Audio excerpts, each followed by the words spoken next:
You ready? Good morning. Welcome to the I don't have my glasses on, the August 18th, 2016 Downtown Design Review meeting. First order of business is roll call. Betsy Brunstetter. Present. Gigi Faulkner. Charles Ainsworth. Present. Corey Bates. Nathaniel Harding. Present. Connie Scothorn. And Danielle Theriot. You have a quorum. Okay. Just confirmation, what is quorum for us? 4. Okay. So we're going to have to move along really fast. Do we have a motion on the minutes? Oh, okay, that is Corey Bates and Chuck Ainsworth motion. All in favor? Any opposed? There's one case withdrawn. There is one continuance request, and do we have a motion on that? Motion on continuance. We're asking it be continued to the September meeting. I think they need, they've had some productive, this is the foodie site, they've had some productive conversations with the neighborhood, but they need more time to incorporate it, so they're asking to continue September. Move to continue till the September meeting. Second. Okay, that was Gigi and Nathaniel. All in favor? Any opposed? Okay, we have 3 cases on the consent docket. It's all very exciting stuff. Any comments on the consent docket, or are you ready to move the consent docket? Jerry. Hi there. I'm Jerry Church. I'm with Downtown Oklahoma City Incorporated, 211 North Robinson. I want to speak on item DTCA 16-00099. That's the downtown basketball court. We built this court. Pardon me. We have to either move it to the items for individual consideration, or and pull it up from the consent docket. Do you want us to pull it from the consent docket? Yeah, that'd be fine. Are you opposing it? No, I just wanted to add some clarity. And He's the applicant. Yeah. Okay, so so you do want to pull it? I don't want to pull it. I want you to approve it. So. Okay. Well, can you visit with the staff afterwards Yes. about the clarity? Yeah. Right. Okay. Do we have a motion for the consent docket? Second. Okay, that was Ainsworth and Harding. All in favor? Any opposed? The consent docket is approved. Cases for individual consideration. I'm going to do a little bit of rearranging, and can you help me with the item that I need to move?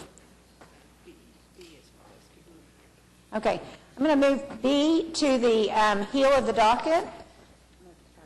Oh, you want it to be first? Okay. It's your decision. All right, let's talk about B. We have a very limited amount of time here today, so I'm going to ask that everyone that speaks to this will be very succinct and try not to repeat the same thing that the person in front of you just talked about. So I know there are several people that want to speak to this today. Is the applicant present? Would you come forward, please? Good morning. I'm Mark Seibold. I'm an architect and city planner here in Oklahoma City representing the applicant. I'm happy to present this project. It's a new restaurant and bar for the Sosa and Arts District area. We have had a couple of conversations with the neighbors, and we feel like we've addressed their concerns, and we understand that there still may be ongoing concerns for the operational side. But regarding the downtown design review, the staff report fully covers all of the issues and concerns and some of the questions that we've had excuse me, through the design process.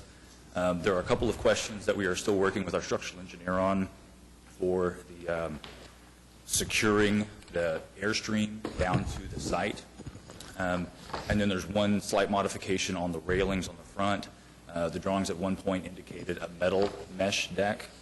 But we're actually going to use wood pine for the walking surface of the deck. And And if there are any additional questions after others speak, I'll be more than happy to answer. And that's the full range of your presentation?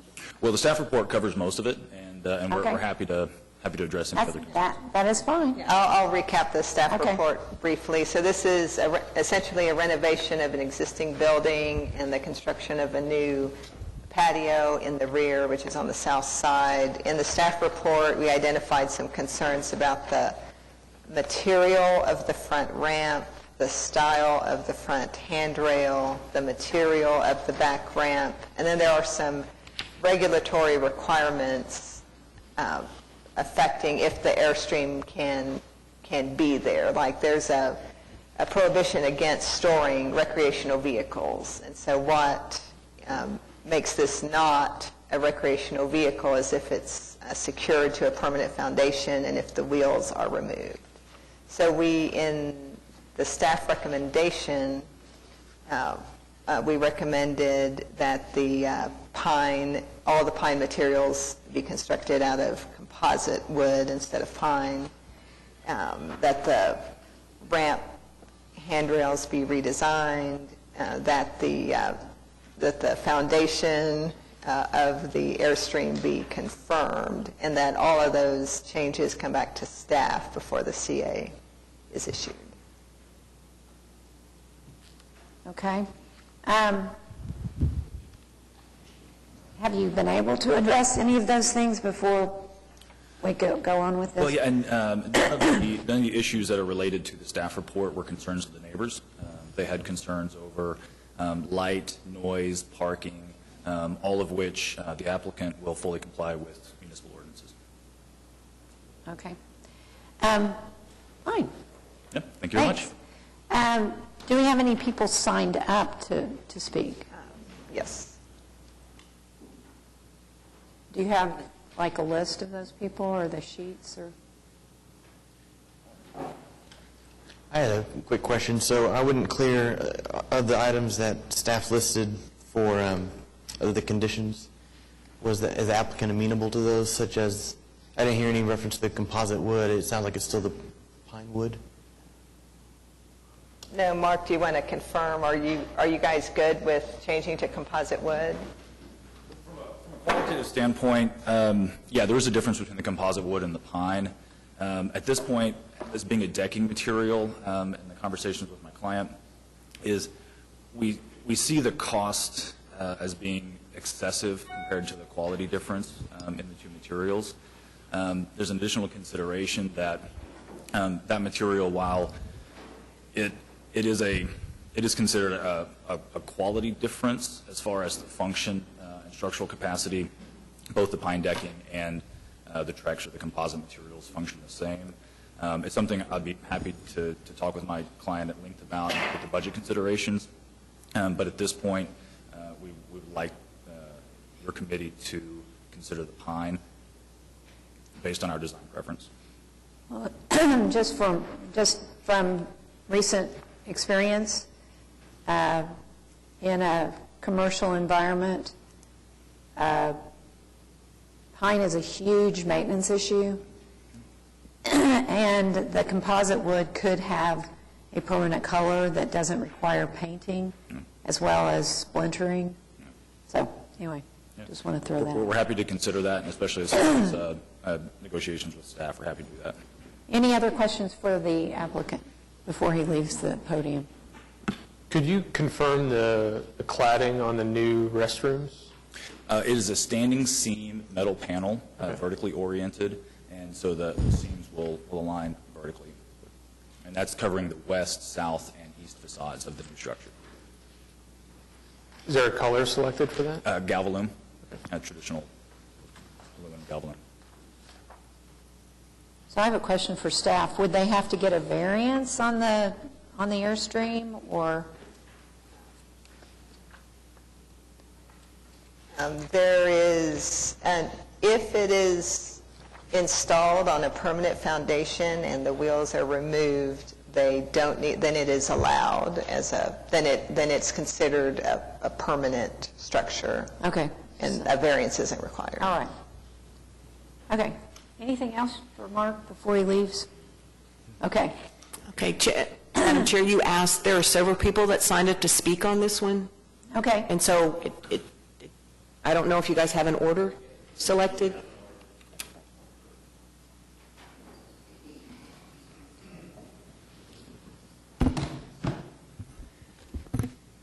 You know what the problem with reading glasses is? You have to take them on and off, so please bear Have you with me. noticed that? And if you look over them like this, you All put right. your picture in the newspaper and it looks really bad. Yeah. When you go to the doctor, they say, why don't you put your glasses up so you don't understand I like this all the time because it's like this. So anyway, my name is Michael McCoy. I am an architect. I am an owner, occupant of a building in the Cottage District, and I've also purchased an adjacent property that we're going to build a residence there. Obviously, I am against this particular project. I think it is outside the design parameters of the DTD. And for simplicity, I'm going to be very quick, but I'm going to go through the DDRC's comments and just address additional features in each one of those, so please bear with me. The wood frame ramp in the front of that, obviously DDRC has already mentioned the incompatibility of a temporary wood, pine versus a composite material, and I think there's some other issues that come into play on the front of that. Number one, that ramp is going to be 40 inches high. So it's going to expose the wood structure at the bottom of that ramp, visible from 5th Street. And I think that would be objectionable. Number two, there are existing materials on that building, brick veneer, aluminum framing at the windows, aluminum framing at the front canopy cover, and there is no consistency in that material usage in that ramp. Additionally, part of the existing raised planter area is going to have to be removed in order for this ramp to be installed. It appears that that raised planter area was a part of the original construction. Part of DDRC's comments is that this building is now 50 years old. We're talking about taking away potentially historic character of that building, so the owner needs to obviously be aware of that. Number 1C was the toilet room addition. Although DDRC mentions that, they don't really talk about the aspect of that toilet room, and I'd like to cover some additions to that. The applicant has referenced that this is going to be a galvanized metal wall panel system. If you will look at the drawings comparing the floor plan with the building elevations, approximately 50% of level 1 of this building is going to be covered with Galvalume panels. That is completely inconsistent with basically a building that's a brick veneer, flat roof, and canopy conditions. There is no similarity in the material usage on this. I believe that when you combine the elevated wood flooring, the aspect of the structural system for these toilets, this is a floating building. It is not a concrete slab on grade. I think when you combine all of the elements that are shown on the drawings, my problem with this is that it does not represent a valuable asset or addition to this building. In fact, it looks very temporary in nature. The idea of the construction, the idea of the dissimilarity in materials, I believe there will not be any implied value addition to this building. In fact, I would question that this toilet room addition doesn't require that building and its building systems to be entirely brought up to code because it has added square footage to this and revised egress. I believe additionally, as this area continues to develop, what's really nice about this area is the fact that when you combine the potential for lot splits, the alleyway enhancements, what we're creating is property that is now creating, I don't want to say a multiple main front, but there are actually properties that access only from the alleyway, and the back of this building is going to be extremely visible from the alleyway. And in fact, if you took the programmed additions that are being placed in the rear and attempted to be put in the front of this building, I would believe that there would be no question that this would be denied. Dissimilarity of materials, and again, the application of temporary construction on what is obviously a very permanent facility. I believe when you look at that it is outside the intent of DDT. Wood patio in the back. Again, the DDRC has talked about the applicants wanting to use a pine material for this. This is a 2,000 square foot deck area, and I don't think it's going to enhance the development of this particular region, nor do I think it's going to enhance the Cottage District, which is a part of the purpose and intent of DDT. Airstream trailer. Even though the DDRC has mentioned the potential for this to be an accessory building, I'd like to read you the definition of an accessory building.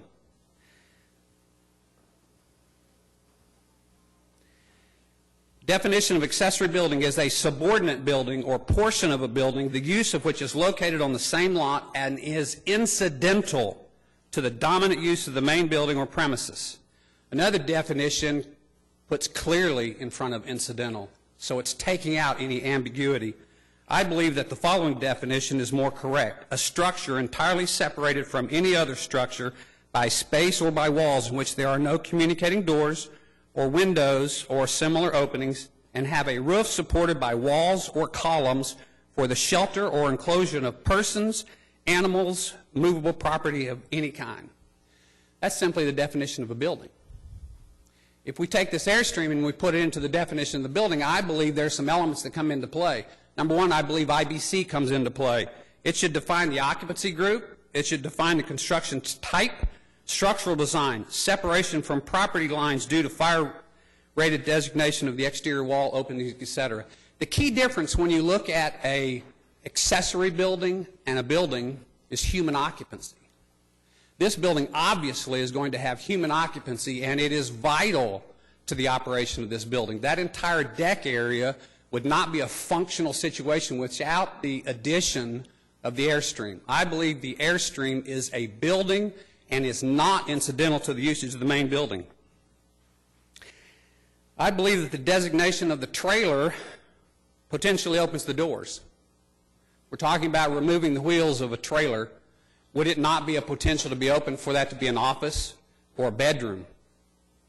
Again, if we cross the line from a non-occupied to an occupied building and classify an occupied building as an accessory building, I think you have opened the door to potential. I understand the DDRC, by its name, has the responsibility for design review as per the respective district guidelines. However, due to the scope mentioned in the purpose and intent of DDT, I believe that there are other implied design issues of the project that fall within review guidelines. One of them is the current characteristics in the development. I think you have to understand what's happening in that area. The past 5 years, there have been a tremendous growth in upscale residential development. In fact, commercial and residential properties have been remodeled that have been remodeled appropriately for the progress of this district. This project is not consistent with the proposed or current growth pattern in this area. In fact, I think approval of this piece of property and the usage in the back is going to be detrimental to that same progress in the adjacent properties. I think there are quality of life issues that are apart because it's mentioned in the purpose and intent. One of them is light. According to Table 12, 350.1, there are lighting standard minimums for this property. I think those minimum standards are going to be indeed minimum because of elevation changes in the rear. There are safety issues that are now coming into play. They are going to have to elevate that minimum light level in order to create an area of safety because of the elevation changes in the back.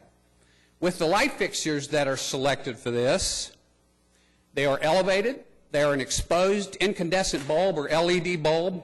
There is no light control. There is no light shading. In fact, they are strung above the adjacent fence.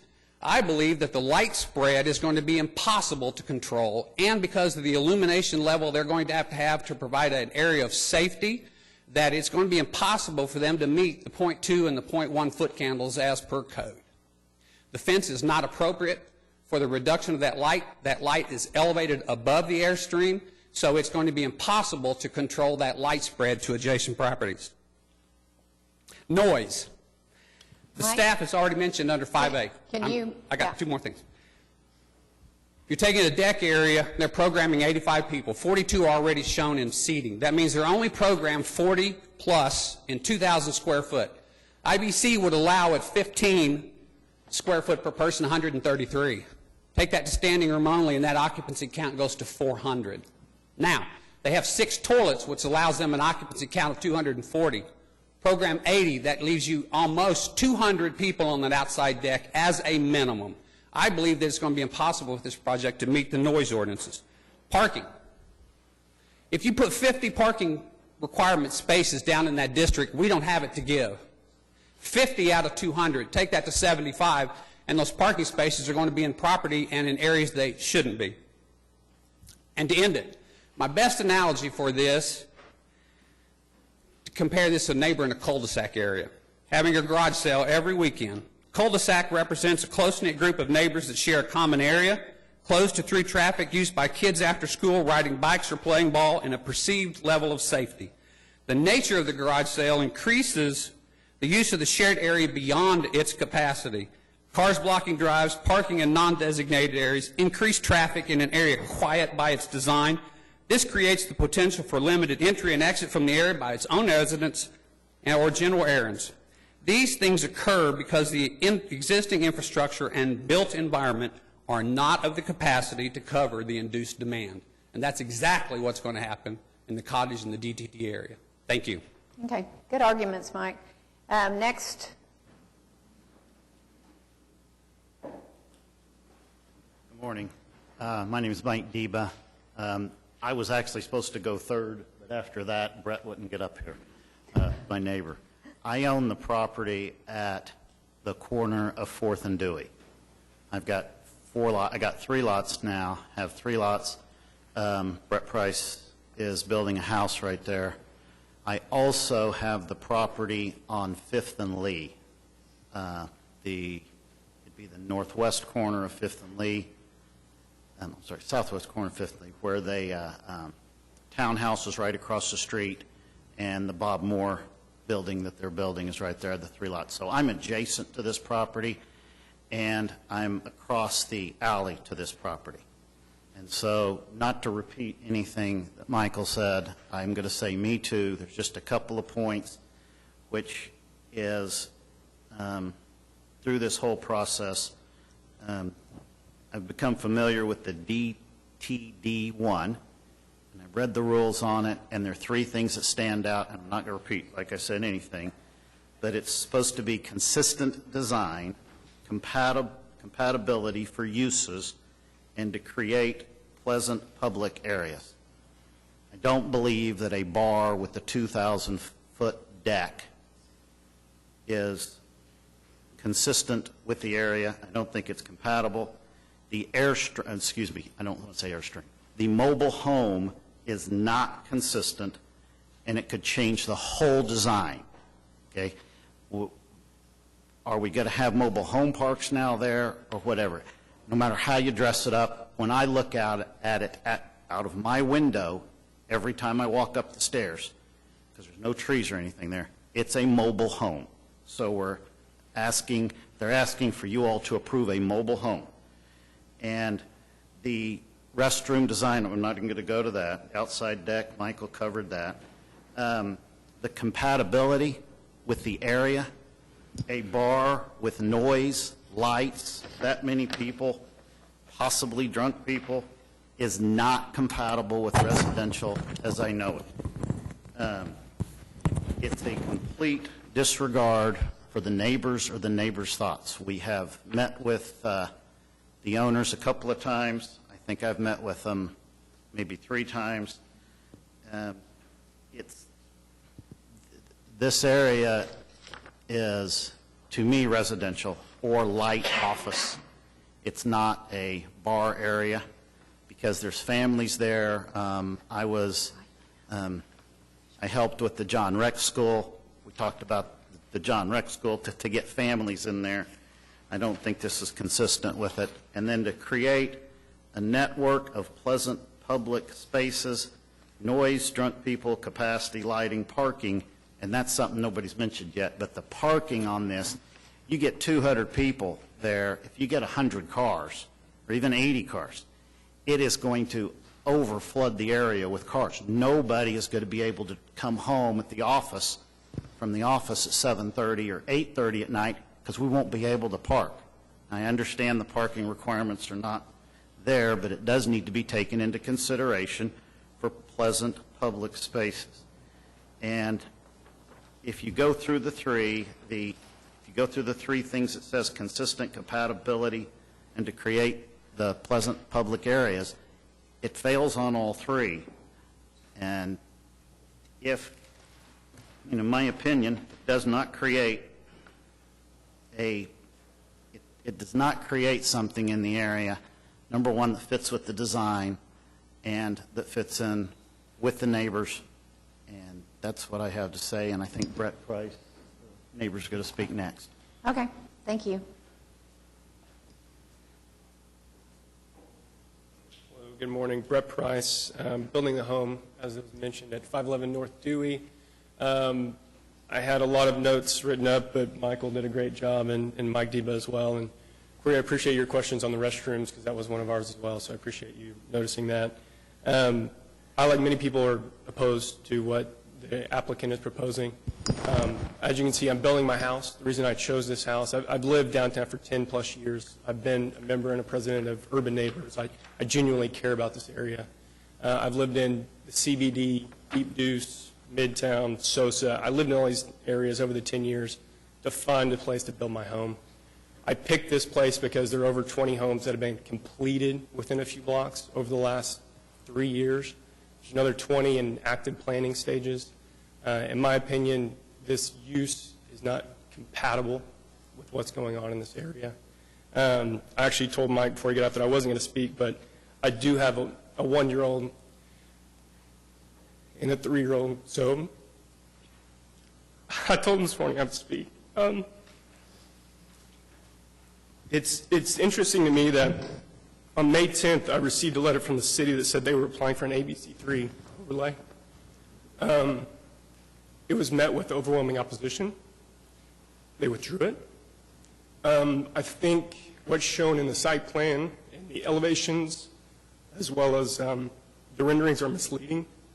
They show the fence that's to the top of the RV as if it won't be seen. That RV is 9 to 10 feet tall. They're going to have a 4.5-foot fence, so in my opinion, that's misleading. They say this is a restaurant. I've met with the owner and his architect on one occasion, owner several times. They told me this is going to be a restaurant. Their architect told me to my face this is the smallest kitchen he's ever put in a concept. I think it goes to show their intent, even though on the site plan they show what is a panini machine, is labeled as a panini machine as their kitchen, but yet on the rendering, they put in a cutout of this RV, and it's clearly a bar. And I think that just goes to show the intent of what they're trying to do here. It was mentioned the materials they're using. We're all communicating, and with your help, we're using good materials that are lasting, that are permanent for the area. I just don't see how this is compatible at all. I think it sets a very dangerous design precedence to allow a mobile home to be called a building and used in this nature.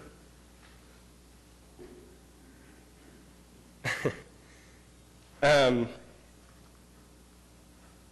just think it sets a bad design precedence, and it really has the potential to change this whole area that has gone through a lot of ups and downs, and in all appearances is heading back up, and we really want to maintain that. I appreciate your time. All right, thank you, Brett. Anyone else to speak to this? You come forward, please.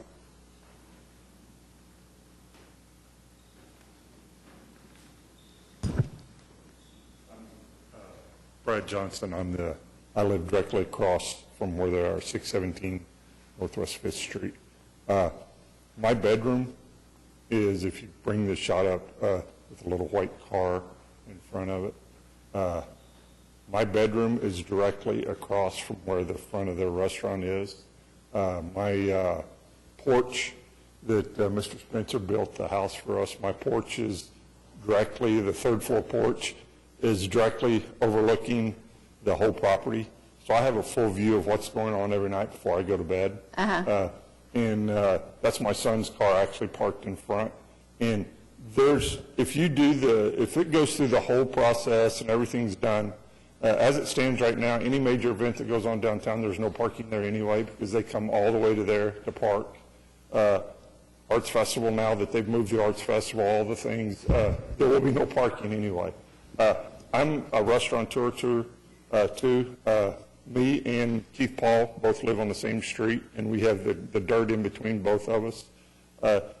If the Airstream is going to become part of what's going to go on downtown, it would sure make an interesting time for what we could do with that piece of property in between Keith and I. So we're both restaurateurs, and we understand what they're trying to do. We completely get all that, but that's it. From there to where the front of their restaurant is, it's 122 feet. And my wife said, you better absolutely stand up and say, she's in New York right now, but you better absolutely stand up and say that you're completely opposed to this, because that's something we don't want to do. Thank you. Real quickly, just so that the neighbors know, we're all very conscious of some of your comments. I raised my baby, who is now almost 34 years old, in a house that had a direct view of triples back in the day. You guys know what triples was. And I would call triples at 2 o'clock in the morning and say, shut your band down. Now, so I understand. It was an approved use back then, and this is an approved use now. We're looking at design, and we have to look at design. So I just want you to know that. Anybody else want to speak?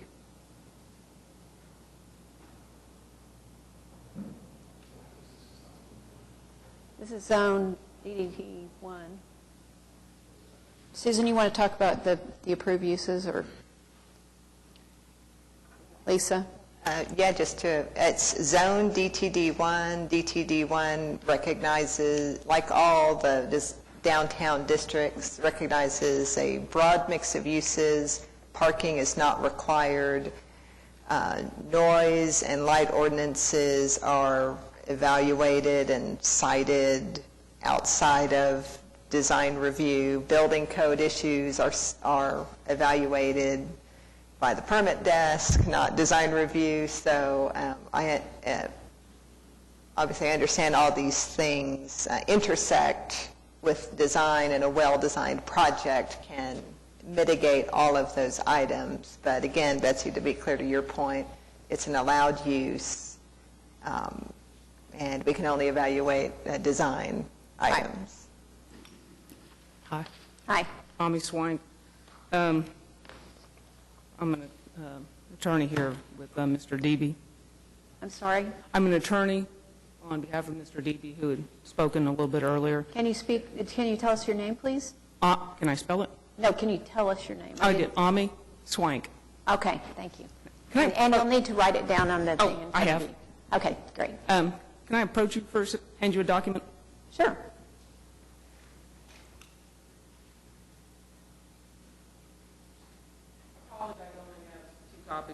We can pass them around. Okay. What you're looking at here is the city ordinances for standards for accessory buildings, structures, and uses. Can I speak to this point real quick? Sure. Before it might affect what you're about to say? Planning department works with zoning and the permit desk to affirm how we are classifying and identifying things. And I have confirmed with the permit desk that they were considering this an accessory building. I'm happy to revisit that with them, but I just wanted to, I'm not sure it's in the purview of this committee to evaluate that definition, and it's not even only up to the planning department, because there are two other divisions that we all collaborate on what the definition is. I just wanted to, if that affects what you're about to say. Okay. So, and I'm happy to revisit it. I can't revisit it with them right here, right now. okay, well, if you would consider revisiting it, because when you go down this chart, you'll see that accessory building gets more and more restricted in each specific zone. When you jump down to the zone that this would be located in, it's one of the more restricted uses, getting down to even being, examples are including air conditioning units, well houses, guard houses, and other ancillary type of structures. When you have a structure that allows the occupancy to more than double to triple, it's not an ancillary use, it becomes the main use. So I would request that you consider that again with them, because I do not think this falls within the definition of an ancillary building for this particular area. And there is a process for the applicant or anybody aggrieved to appeal the definition, if it's ultimately decided by staff that it is an accessory building. But also point out that let's say it is not an accessory building. Let's say it's an additional building on the same site. There are no, you can have two buildings on the same lot, I believe. I think you can have two buildings on the same lot as long as they're technically buildings and not Right. structures. As long as they're that could structures, yes. just as easily be a storage unit or anything else. Right. All right, thank you. Thank you. Anyone else need to speak to this? We are going to lose quorum pretty soon, so I want to be able to be as fair with the other applicants as possible. I'd also like to have the committee have opportunity to ask questions. So do you guys have any comments I'll start out. One of the concerns I have is that the deck, the outdoor part of the whole facility more than double, well, it probably doubles the amount of space that is inside. And in that way, I can see how it would really impact the noise issue, because you can control the noise inside a building, but you cannot control the noise outside the building. And if there were some kind of structure that could limit the noise outside, or limit the noise that would filter into the rest of the neighborhood, I think that would be helpful. That's one comment. Well, I think Betsy's right. I mean, I think our purview here is only on the design.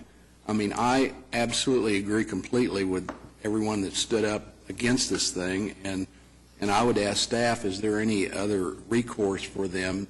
And if so, what would that be? I mean, I've developed a lot of stuff in Bricktown, and I know what impact bars and lights and traffic and whatever, and I don't think this is the proper use for this area, but given what the investment some of these people are making in homes and so forth. So I'm very empathetic to that, but as Betsy said, I mean, we're here to review the design, so can you help?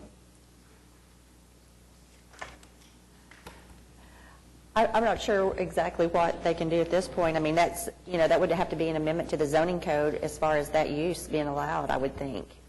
I mean, it's an allowed use under the zoning code, so it would have to be, that would have to be amended. Yeah, and I've attended a meeting with the neighbors, and we brought up, approaching Traffic Commission to reserve some of the on-street parking for the neighborhood. I don't know exactly how that works, but that was one idea. We talked about staying on top of, calling in, every time there's a noise violation, every time there's, disturbances on the street, just to stay on top of it. I do, to some extent, think it's, I think it's somewhat unfair to assume that the applicant intentionally wants to disobey any of these ordinances, and that they intentionally want to run an ABC3 when it's clearly permitted and assessed as a ABC2. So just from staff's perspective, that's how we're like, we have to believe that that is what is being permitted, because that's what's being requested. Well, here's what's getting ready to happen. If we approve this thing, I mean, as a practical matter, these other people are going to be screaming every night, and they're going to have police there. They're going to have all sorts of stuff. So I think it would behoove both parties, if you want to call them that, in this, to get together and try to figure out how to ameliorate some of these concerns, and because you're going to be working together whether you like it or not, in my opinion. And so I'd like to continue this and have you guys get together and see if we could come to some kind of resolution or compromise that works for everybody. Yeah, I do think a smaller patio would immediately Absolutely. limit the amount of noise. I absolutely agree. I think the ratio of the building to the patio is not the design that I would want to see in this location, and I would like to see more of a rendering of what this is actually going to look like from the standpoint of all those metal panels, the restroom addition, and also I definitely agree with the deck materials that they need to be of a higher quality. So I would move to, if the applicant is willing to do that, I would move to continue this. Gigi, if I could, I just want to make a couple comments of my own before we close this up. I completely agree with the amount of wood that's being used, that the quality of the material should be of a higher standard. I do believe the perimeter fencing as a way of enclosing the backyard actually does somewhat fit within the context of the residential neighborhood. There's some other houses directly to the north that have wood slat fences. So I think visually, containing the rear yard with a wood slat fence is not out of context. There is a discrepancy between the perspective and the elevations and the height of that wall relative to the airstream. I guess at some point I'd like that clarified. I do believe the cladding of the restrooms on the rear, standing seam metal, I don't believe is in context with the building. This will be visible certainly from 4th Street. And then in addition to that, looking at the north elevation on 5th, using wood as a material for the ramp, I believe is out of context with the existing character of the north facade of the existing building. And I would urge the applicant to visit a different material for that ramp in front of the building. Chuck, to address something you said a little bit ago and to make sure everybody here is aware, next Wednesday we're having a kickoff meeting on revising the design guidelines for the whole Cottage District area. So we're talking about building heights, building materials, and we will discuss use. So if everybody was noticed by a postcard and email, so if you haven't received it, let Paula or Laura know. It's next Wednesday at 5 o'clock at the Civic Center Hall of Mirrors. So if you're interested in your area, please plan to attend. Then another comment on the design is I do think this is a really nice building that has some historic value, and the ramp does take away some of the features that I feel like could be retained, and I think that a greater study on how to get handicap accessibility into that building would be helpful. Now, we have a request that a continuance. Because there's a couple pieces of information that I feel are incorrect that need to be addressed. Mark Seibold. Mark Seibold, architect and city planner on the project. My client is amenable to removing a portion of the deck and turning it back to the grass, the existing grass area. We need you to get together with the neighbors. But the specific things are, even if the deck changes size, the space will still be calculated based on occupancy with the same numbers. So the size of the deck doesn't determine the amount of square footage of the area, which is a permitting issue. Secondly, we're happy to revisit the material on the sides of the bathroom, but the Galvalume is the closest relatable material that matches with the existing aluminum siding on the building. So it is within context. And then thirdly, if we do raise the height of the fence, which the client is happy to do, raising the height of the fence and lowering the height of the lights, which we will certainly be happy to modify, would remove the visibility of the exterior material there. We're open to suggestions on the other materials that might be useful. Unfortunately, like brick or any other sort of heavier material would be difficult to achieve. But I just wanted to clarify a few things. I would say more durable materials. Are you willing to accept a continuance? Based on the concerns, I think we can have discussions with the neighbors about the materials and about the design review purview. But as we've stated already, we have no intention of violating city ordinance, and we would like Or would you accept a Absolutely, continuance? absolutely, yeah. Okay, do we have a motion? Do we have a, Thank you.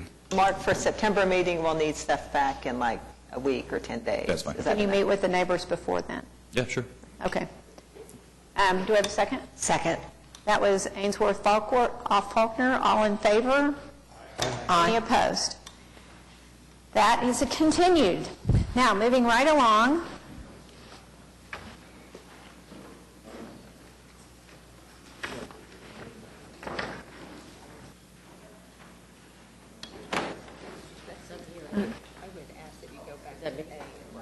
Oh, that's what I was going to do. Okay, so we have a DTCA 16-00060, 1111 North Dewey Avenue. Are you present? Yes, ma'am. Yes. Okay. Good morning. I'm Paul Rising from TME, and I'm the consulting engineer who's the lead consultant for this project, which is to relocate and increase the capacity of the bulk O2 system at the Bone and Joint Hospital for St. Anthony's Hospital. The existing bulk O2 system, where it sits, is in an inadequate size to support the number of operating rooms that are in the facility. This is a self-identified and corrective measure being taken by the owner. We're not under any, so far, any requirement codes from JACO or the state. This is a self-identified issue that they're wanting to repair. They also have issues with the way the current bulk O2 has to be filled. It completely blocks the adjacent street. It's done underneath high voltage wires, 15 kV wires. And so the relocation of the tank is an issue.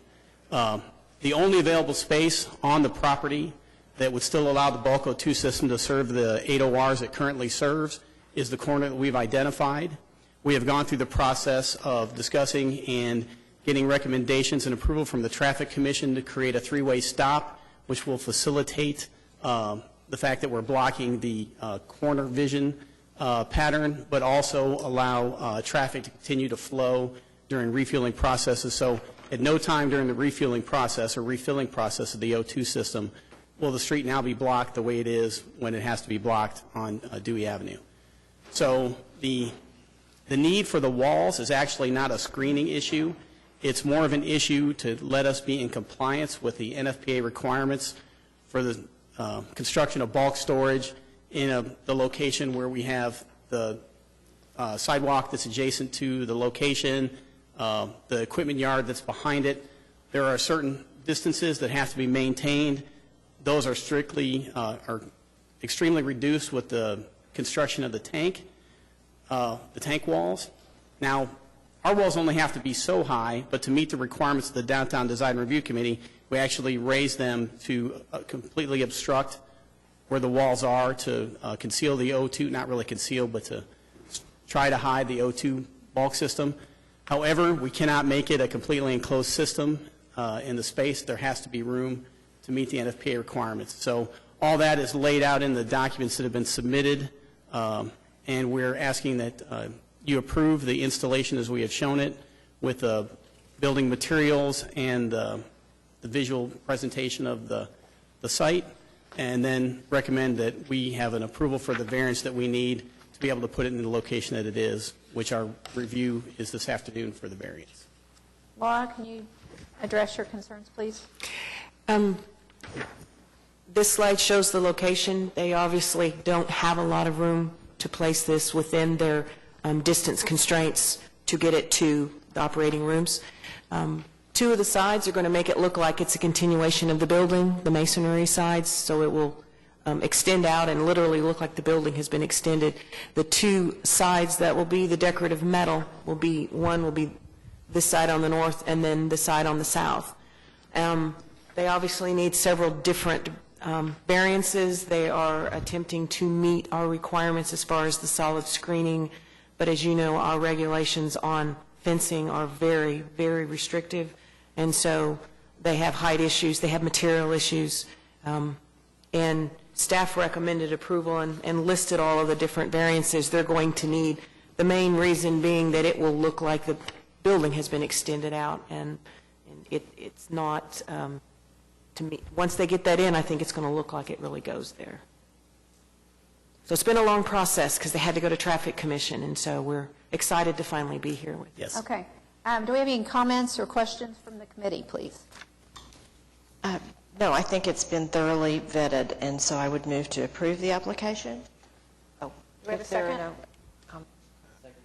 Okay, you have some discussion. I just have one question. Is there a specific requirement that's driving access, 2 points of access into the area? Yes, there is. Actually, if you enclose you cannot enclose the O2 system by 4 walls. If you enclose it by 3 walls, then you have to triple the distances that are required, which means that we would have nowhere else to put it on campus. And just to clarify, was that motion I heard contingent upon the condition? Is that what I heard you say, as outlined in the staff report? Just clarifying. Yes, Okay. I'm sorry, and I didn't catch my colleague out of the corner of my eye here. He wanted to ask a Okay, question. so we have a motion. So I have a motion to approve on the basis that it complies and that on the condition that the applicant receives a variance from the solid screening areas, screening color and material requirements, and maximum allowable fence height, fence material, maximum picket width, and design regulations. Okay. First motion is second from Nathaniel. All in favor? Aye. Any opposed? Do we have a motion on the Board of Adjustment variance? I'll provide a recommendation of approval to the Board of Adjustment for a variance from the following: solid screening through the maximum picket width and design regulations. Second. Okay, that was Faulkner Ainsworth. All in favor? Aye. Aye. Any opposed? Thank you. Thank you very much. Have a good day. Okay, so we're moving on to item C, 701 West Sheridan. Is the applicant present? Okay, I think we're all aware of the murals. Anybody have any questions about those? Just to clarify, the first one we're dealing with is the Stephen basketball. Adams. Yes, the basketball player, as I refer to it. They did go to the Arts Commission on Monday, and the Arts Commission supported this, the one we're discussing at the moment. Okay. So any questions? Any motions? And just to clarify, this does not include the sign on the corner. We're going to have to deal with that differently. Okay. Thanks. This is just Stephen Adams. West, on the west side. The parking lot side. I'll say, I think it's cool. Thank you. So, I'll take credit for that. okay, we have an Ainsworth. What's your name? Bates. Motion, all in favor? Anybody opposed? Okay. Now, item D. There's another mural. And what was the Arts Commission? The Arts Commission, I guess the easiest way to say it is because this was done prior to any approval and it obstructs details of the building which go against the guidelines they use, they did not. Right, they did not recommend it because it doesn't match their mural design guidelines. They did want to make clear that they did think it has artistic merit and is somewhat appropriate thematically, but they did not recommend. Well, Yes, exactly. Well, they have like DDRC, they have explicit design guidelines, and it did not meet the guidelines. And then staff recommended denial because it does not. We have specific guidelines about ghost signs. We have specific guidelines about painting on unpainted brick. And we included some close-up pictures so you could see when we talk details, what details got, because of the dark, you can't see the details around the window, and just comparison of unpainted brick versus painted brick. In addition to the fact this building had paint on it previously, and it was removed, which was really kind of cool. And I included those pictures in your packet, and thanks to St. Louis County for having those online so that we could actually get to them. And even though it had been painted over before, the ghost sign came back when they removed that gray paint that had been there. Right. So and I'll flip to those really quickly for the people that are in the audience. A lot of things we've done over time have actually protected buildings. They had metal over the windows and they had painted the gray, and they were able to get that paint off, and I'm very excited they were able to do that. So painting over that again is concerning. This is a view that showed after the gray paint had been removed, and the ghost sign is right there. And we're very specific in our how we discuss ghost signs, and that's where the ghost sign was, and preserving them. And right now, it's been painted over again. So I could continue with staff report, but you all read it, and so staff does not support the request and are recommending denial. Okay. Any comments from you guys? I would kind of like to see if they could come back, if we could continue them, and they could come back with some suggestions to remove some of that paint that is obscuring the architectural detail. Am I allowed to say anything about their recommendations or non-recommendations? So I've been in that building since 12, and I moved there specifically because it's a film building, and it's the only building on that street that's actually doing what it was originally set up to do, which is film. I got people, when I got excited because it came to up to purchase, and I found the people with the money to get it. So I'm trying very hard to keep the inside of that and the outside of that. I would disagree with several things. First of all, the windows or the around the windows that they're concerned about the paint obscuring, if you looked at that window, you would see when they ripped the metal off, they chipped every single one of those windows. So all of that brick has been destroyed, has to be replaced. All the windowsills have to be replaced. So I wouldn't say that it's obstructing any architectural detail because there's none left. They ripped them off. Secondly, we did get a ghost painter to come to take a look at it, and effectively what would happen is when we try to restore it, you'd be painting a new sign because there wasn't enough left. It wasn't because it was deteriorated over fading. It was deteriorated because they removed the paint. So what would have been there for us to bring out was not entirely there. We even contacted Paramount to do it, and that was a non-starter for them. So, and we tried to stay as close as we could with the script and so forth, and you can see that the brick is still visible through all of that. Next, I would point out, if you look at the other picture that Laura had a minute ago of the entire side of that building, which, as you know, as she points out, is the whole thing from the north to south. Oh, you mean the old picture? Even the new picture. Well, without the mural, but without the gray paint as well. Okay, got it. Hang on. Let me get there. Keep going. I don't know where you had it. There you go. That one? Okay. You'll note there's at least 4 types of on that surface of that building already. There's tile, there's stucco over brick, there's paint over brick, there's plaster over brick. This is not exactly, conforming to anything. So we're trying very hard to remind people this is a film district and there's film here. And we're the only building trying to do that. And that's what I think the mural represents is this building has a history of film and music. As you know, after Paramount, Video Viewmore was there, who owned Muzak. I still have Muzak in that building. Well, it's updated Muzak, but the system's still there. Pardon me, would you be willing for a continuance? Sure, yeah, that's fine. Do we have a motion at all? Just, is there something you want, do you want ideas on? How to pull the paint off of the architectural features but still keep the mural, because I do think it's very nice. Thank you. The architectural features being the window trim, is that what you're asking? And you might work with staff on that. Okay. Sure. We have a motion for continuance. Move to continue to September. September. Second. Second from Faulkner. All in favor?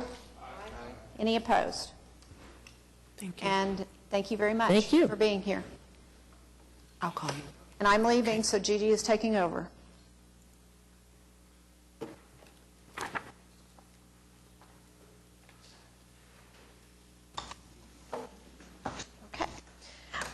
We still do have quorum, and so, for the record, and I want to, now we will look at E, 827 Northwest 9th. Is the applicant here? Please come forward.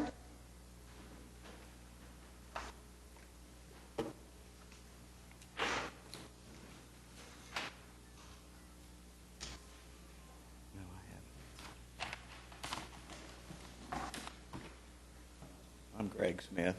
Hello. Please tell us about your Demolish the duplex.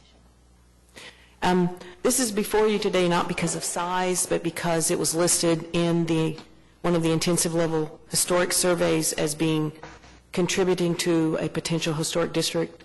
There has been no movement on establishing that historic district. There has been a lot of demolitions in that area, and staff, as you can tell, we recommended denial of the building. It's in deteriorating condition. As you can see, they have attempted to keep it secure by boarding it up because of damage caused by people breaking in the building, breaking the glass.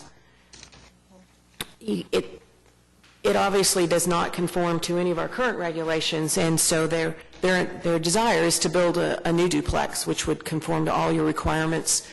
There actually is, down here in the lower corner, there is a new duplex that's literally adjacent to their backyard that's been constructed that conforms to our current regulations, and this is right near the dividing line with the cottage district, so there's a lot of construction going on in that area. Do you have anything that you would like to add? Well, I'd just like to tear it down and build a new duplex. Okay. We're going to do a 3-story duplex. Simple and straightforward. Are there any comments from the committee members? Okay. I will entertain a motion.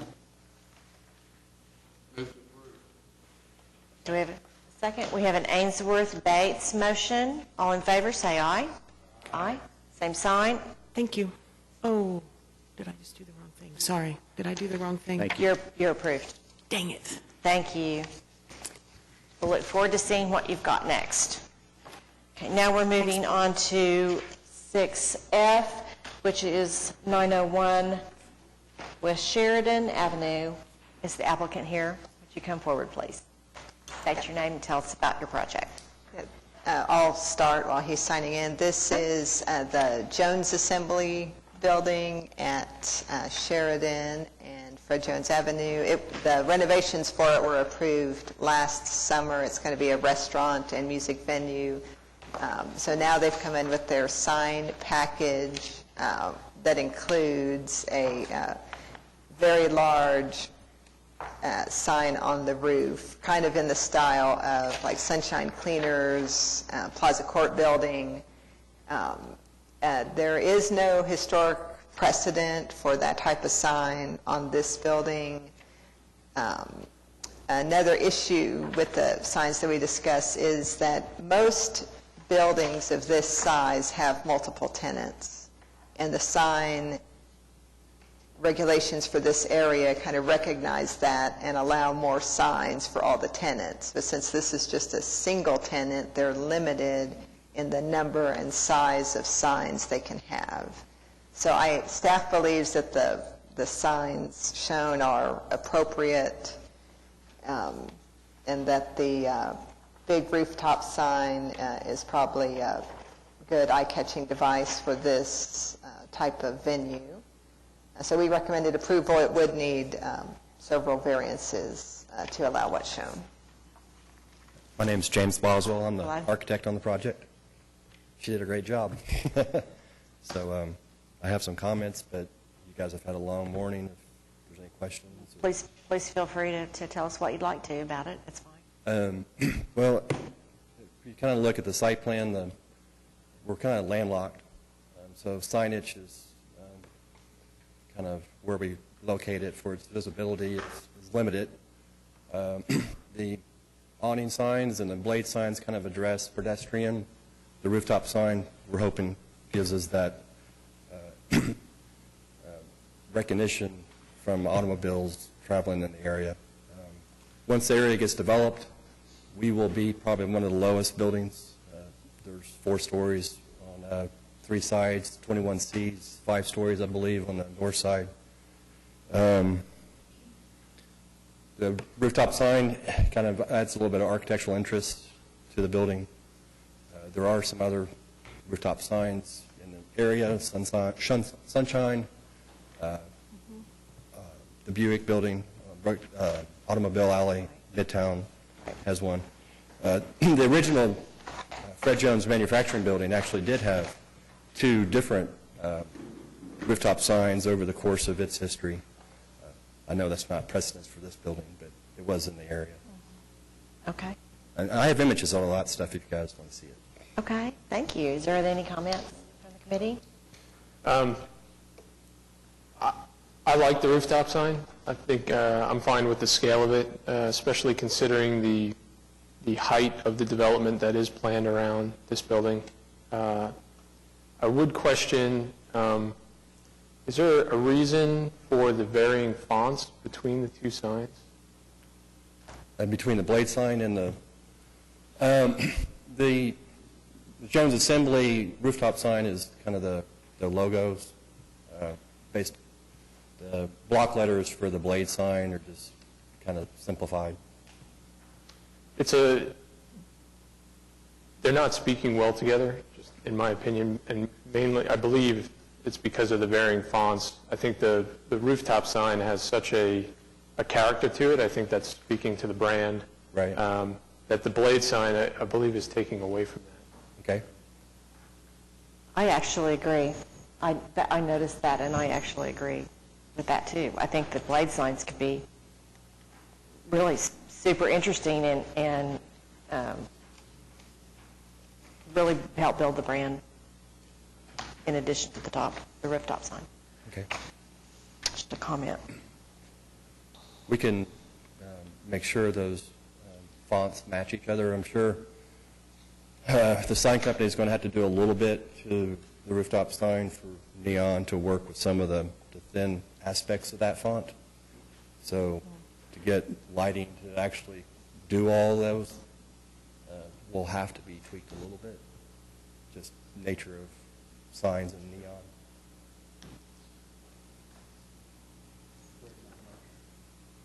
Yeah, sure. So you're open to revising the font on the blade sign? Yes. Okay. And if, Corey, if the committee wants to see it again, I think we can go ahead and... Can it be a staff approval, or would... Okay. I don't know. I was going to say, we can go ahead and make the motion on the variance, so you can move forward on the variance. Whether or not it comes back to staff or to the committee, time-wise, it should all work out. Okay, because I would recommend let's have the sign company As long as is it similar? shop drawing of Same or what similar? the actual signs are going to look like, and then we can present them to Okay, staff. yeah, shop drawing, yeah. Okay, so I move to approve the application on the basis that the project complies with the regulations and guidelines of the Downtown Design District zoning ordinance as referenced in section C and D of the staff report, with the conditions that A, the applicant obtains a variance from the Board of Adjustment from the maximum allowable number of signs, the maximum allowable sign surface area, and the allowable sign height requirements. And condition B, that the shop drawings for the signs are submitted to staff for final review. Do I have a motion of Bates Ainsworth? Motion and second. All in favor? Aye. Aye. Any opposed? Same sign. The motion is approved. And now we need a... Thank you. Then I move to provide a recommendation of approval to the Board of Adjustment for a variance request for the maximum allowable number of signs, the maximum allowable sign surface area, and the allowable sign height regulations. We have Bates Ainsworth, motion and second. All in favor? Aye. Aye. Any opposed? Same sign. The recommendation is also approved. Thank you very much. Congratulations. Can't wait to see it. Okay. And now we're looking at 916 Northwest 6th. Will the applicant come forward? Good morning. Vice Chair, I need to recuse myself from this application. Okay. We do have a recusal, and you're going to leave the... You have to stay or release. We don't, yes. So you want to, you're going to abstain? It's going to abstain, Yes. not Okay. be absent. Do you want to abstain? I abstain from this application. Okay. Yes, our member abstains, so we do still have a quorum for the record. So please, if you'll sign in and tell us about your project. Asa Highsmith. The project is 916 Northwest 6th. It's the property that's currently got the Sunnyside Diner in it. We are doing a restaurant in the larger portion that's on the west side. I think the biggest thing that we'd like to discuss today is the patio space, because we are going to be seeking a variance to the fence guidelines. Our fence is going to be taller. It's going to be more opaque than the guidelines ask for in the area.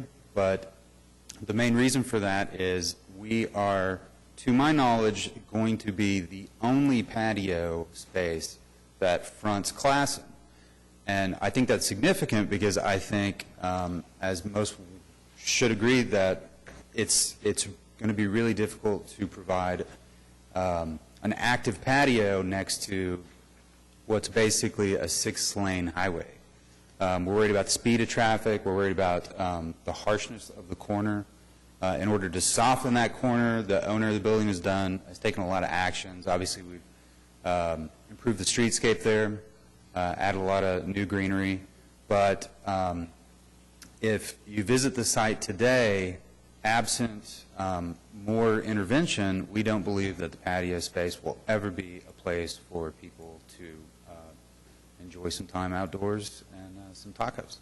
So we're asking for approval from the board to do what is at its highest a 5-foot fence. We actually feel like that's a pretty good compromise. Ideally, I think, for a space like this that's close to the road, we would probably do a higher fence, but we're trying to still stay in the character of Classen, keep it a little bit lower, but still provide the protection to people on the patio that we think will be required. The fence does drop down on the north side near where our main entry will be. We see that as a bit of a compromise as well, because we are closer to the northbound traffic, which will, of course, be coming from the south of the site, with southbound traffic, across to the west.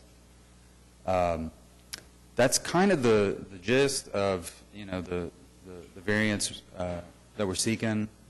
Other than that, I would rather just open it up to questions about the design that you guys might have. Laura, as you're very well aware, we're very restrictive in our regulations on fencing in the downtown design district, especially with decorative metal fences, and we dictate minimum and maximum width of the pickets. And so this particular request, when it came in, as you can see, is not your typical straight line fence. So it's a unique style on a extremely busy roadway. And as we outlined in our staff report, that we're dealing with the maximum height of the fence because we have restrictions. We're stricter in the front yard. The pickets proposed are 5.5 inch wide, and our maximum width is 3.5 inches. Separation between pickets are just 1/2 of an inch, and they have to be at least 3.5 inches. So they're going to need to get a variance. Otherwise, you wouldn't have seen this proposal due to the scope. Staff could have approved it. So we go into a lot of the issues he just discussed and feel that it's appropriate to consider the different design at this location, especially if you've been on, most of us drive Classen, and there is a lot of traffic through there. And adding this feature to the building, if you haven't been by lately, it looks really great, all the work they've done on it. And staff recommended approval, and obviously we have the condition because they're going to have to get a variance from those things that I mentioned. Okay. Comments from the committee? Nathaniel? I think the rationale makes sense, and I'm assuming that the design of the fence was perhaps partly for just architectural appeal, but also noise abatement from road noise. Correct. Yeah. I mean, I'm talking about like kind of the jagged shape of it. I imagine has a noise abatement effect as well. Ideally, we'd like to come back in. I didn't mention this in the report because it's not a guarantee we'll do it, and I don't want to blow smoke. But ideally, we're going to come back in with some additional landscaping in the pockets created by the zigzag fence. So that's the intent. But otherwise, yeah, a big part of it was to continue to create visual interest towards the street, towards pedestrians that would walk past that. I guess there's no landscaping requirement as far as regulations? There was with the original project, and those weren't met. Not with the fence per se, but with the parking lot and the rest of the building. The streetscape. Does anybody else, anyone in the audience want to speak to this project?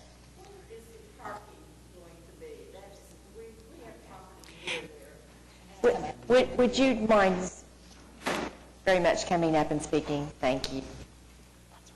I am Yvonne York, and we have property near there. And I'm very familiar with the new restaurant that's on the corner of 6th. This would be facing Classen. Our property is just south of that. I see absolutely no parking. Where would the parking be? Okay. Do you want to address parking? Currently, we've got spaces along the north side and along the south side. The owner also owns a strip of parking to the south across the alley that is dedicated for this project currently. Of course, we are in DTD1, so as I strictly represent the tenant here and not the owner of the project. Obviously, it's the owner's building, so I'm here to some degree on his behalf, but in regards to the parking, that's about the extent of my knowledge. Just to clarify for them. They're not required to have parking. In that zoning district, they're not required. So there's the obvious parking on the north side of the building currently, where they've got the wheel stops. There's parking along the south side. There's street parking, on-street parking that's been used for the building, and then the owner has a dedicated lot to the south across the alley. Other than that, because of its zoning, we actually aren't required to provide any parking. It's the same parking lot as the diner uses. They're using the same parking lot. But for the, for the record, the downtown design district does not require dedicated parking with our applications or our approvals. So, but thank you for addressing that. So, okay. Any other comments? Are we ready for a motion? I move to approve the application on the basis that it project complies with the regulations and guidelines of the downtown design district. As referenced in the staff report, with the condition that the applicant obtain a variance for the fence. Okay. And also lump that with provide recommendations, the two different ones. Okay. Okay. We have 2 motions in 2 seconds. So do we want to, let's vote on the first one first. The approval of the application. We have a Harding Ainsworth motion and second. All in favor, please say aye. Any opposed? Motion. Abstention. Oh, that's right, you abstain. I also vote aye, so the motion passes. And then we have a motion, Harding Ainsworth, for approval to the Board of Adjustment. All in favor, say aye. Aye. Any opposed? The motion's passed. Congratulations. Thank you. Okay. Next on our agenda on other business is 821 South Hudson. Consideration and possible action for the city on closing an alley that is near the maintenance station. Would you explain that to us, please? Project manager for the MAPS 3 Modern Streetcar Project. So there's an alley that goes into the east side of our property, extends west into our property. We investigated using the existing sewer line to feed our storage and maintenance facility that's in the alleyway. After scoping the sewer line, we deemed it not good enough for our property. So we have looked at tapping our sewer line off of 7th Street. So we're looking to vacate the alley. We've put our application in with the Planning Commission. We have a date of August 25th with the Planning Commission, and then City Council on September 27th. So this is the streetcar maintenance facility that was approved last summer. So this application is not changing anything about that. There was a subsequent revision that picked up various rearrangements of the track and stuff. We picked that up about a month ago administratively, but so this is just to give them clear space to do what was already approved from a design perspective. Any other comments? We're looking for a recommendation. Okay, I make a motion that we provide a recommendation of approval to the Planning Commission to close a portion of the alley of Southwest 7th and west of Hudson Avenue, Block 35, Oklahoma City Edition. We have an Ainsworth Harding motion and second. All in favor? Aye. Motion is approved. Thank you. Thank you for hanging with us today. My goodness, we have 19, you all have 19 administrative items. It has been crazy. Continue to grow. You all are doing an awesome job. I do have a question about several of these. On the demolitions of the little houses on 4th and 6th and Lee, I think there's quite a few of them here. Those came before, there were... It was another batch. 2 of them came before the committee. No, a whole bunch, like 10 of them came to the committee about 2 or 3 months ago. So were those a committee vote? Yes. And what was the difference? Just for my education. Yeah. We did not bring these back to the committee because the committee, in our opinion, staff's opinion, made clear last time that none of those of that same type and location needed to be saved. Thank you. So these are all virtually identical to the batch that was approved by the committee 2 or 3 months ago. Okay. Thank you. And then I just wanted to note that the appeal, Lisa, would you speak to the appeal of the... Yes, the appeal was continued, and it's actually, the continuance is being heard this afternoon. So there's been no action. It was continued for the applicant and adjacent property owners to look again at the balconies. And so that's going to be reheard this afternoon. At the Board of Adjustment. Yeah. I had a question about 8A7. Oh. It mentions on page 5 of 7, remove bike share station. Is that a Spokey station? It is thanks for looking at that. Yes, it's the Spokey station on Walker by McNelly's. And is that going to be moved somewhere else? Or COPTA was already planning to relocate it. So they gave the approval for it to be removed, and it's going to go somewhere else in that zone. Do you use it? Is that one of your... I didn't know if we were already... Spokies are still kind of new. I didn't know if that was winding down. There was already... Spokies is rebranding, and so they're replacing and relocating a lot of their stations, and that... Coincidentally, that station was one of those being... They're unveiling the new bikes tonight, actually. Oh, yeah. Full moon bike ride. Oh. Good catch. Good question. Okay. We made it through with a quorum. Thank you, Very Chuck, good. for sticking around. We do have a meeting next And it's a little bit earlier than usual because of the way it's September 15th. I mean, it's still the third Thursday, but it comes up quicker. Okay. With that, we're adjourned. Thank you.